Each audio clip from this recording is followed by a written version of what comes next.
नमस्कार मित्रांनो, लग्नानंतर होईलच प्रेम या मालिकेत कम्मलीचा ट्विस्ट आलेला आहे. मित्रांनो, काव्य आता प्रिलियम द्यायला चाललेली आहे आणि नंदिनी आणि पार्थ अगदी दोघे जण तिच्या सावली सारखी तिच्या पाठीमागे उभे आहेत. नंदिनी तिची एवढी काळजी घेत आहे, तिला दही साखर देत आहे, तिला रुमाल देत आहे घाम पुसायला, तर पार्थ तिची एवढी प्रेमाने काळजी घेत आहे. तुम्हाला पेपर चांगला जाईल, सगळं काही चांगलं होईल अशी तिला आशा देत आहे. परंतु बिचारी काव्या मात्र खूप घाबरलेली आहे. तिच्या मनात प्रश्नांचा गोंधळ उडलेला आहे. तिला सतत अशी भीती वाटत राहते की माझ्या आणि जीवाबद्दल खरंच नंदिनी ताईला आणि पार्थला काही कळेल की काय. तर इकडे तानिशा सुद्धा आलेली आहे आणि आता सगळेजण आनंदाने खूप त्यांना शुभेच्छा देत आहेत आणि त्यात आता दोघेजणी पेपर झालेले आहेत.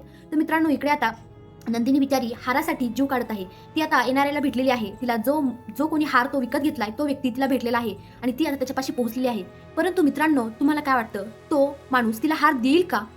कारण ती इतकी विनवण्या करत आहे, इतकं म्हणजे प्रेमाने समजून सांगत आहे की तो हार म्हणजे आमच्या आजीचा आशीर्वाद होता. त्या आजीने प्रेमाने जीवाला दिला होता, पण जीवाने माझ्यासाठी, माझा आनंद निवास वाचवण्यासाठी जीवाने तो हार विकला. परंतु प्लीज मी तुम्हाला विनवणी करते, माझा म्हणजे तो हार मला परत द्या. मला माझ्या जीवाचा मान सन्मान पुन्हा मिळवून द्यायचा आहे. तुम्ही त्या हाराची हवी तेवढी किंमत मागा, परंतु तुम्ही किंमत नाही मागू शकत आणि मीही तसं करू नाही शकत. कारण जी काही गोष्ट जी असते ती अनमोल असते आणि तिची किंमत कधी ठरवली जात नाही. परंतु मी खरंच तुमच्याकडे रिक्वेस्ट करते, तुम्हाला पाहिजे तर तुम्ही काही मागा, परंतु मला हार द्या.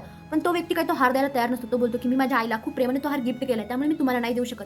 मित्रांनो, आता नंदिनी इतकी गयावया करत असते, इतकं त्याला हात जोडत असते, विनवण्या करत असते आणि तो व्यक्ती सुद्धा हात जोडून सांगत असतो की मी नाही देऊ शकत. आणि तेवढ्यात आता मिस आणि मिसेस पटवर्धन तिथे येतात आणि ती नंदिनीची त्यांच्यासोबत जुनी ओळख असते. बापरे, आता खरंच चमत्कारच झालेला आहे. कारण ते पटवर्धन त्या मुलाचे आई वडील आहेत आणि त्या आईच्या गळ्यात तो हार आहे. नंदिनी तो हार पाहिलेला आहे आणि आता तिथं भारावूनच गेलेली आहे. तो मुलगा म्हणजे तो येणारा सांगत आहे की आई, या नंदिनींना हा हार पाहिजे आहे, हा हार त्यांना पाहिजे आहे. आणि ती आई सुद्धा बोलते की हा हार नंदिनीला पाहिजे आहे. नंदिनी तो हार आता म्हणजे हात लावून पाहत आहे. खरंच मित्रांनो, नंदिनीचं भाग्यच चमकलेलं आहे. तिला तो हार म्हणजे मिळालेला नाही, पण ती हाराजवळ पोहोचलेली आहे. आता तुम्हाला काय वाटतं, ते पटवर्धन तिची मदत करतील का? तिला तो हार पुन्हा देतील का? तिची मदत करतील का? तिचा जीवाचा मान सन्मान पुन्हा मिळेल का? काय वाटतं कमेंटमध्ये नक्की सांगा. धन्यवाद.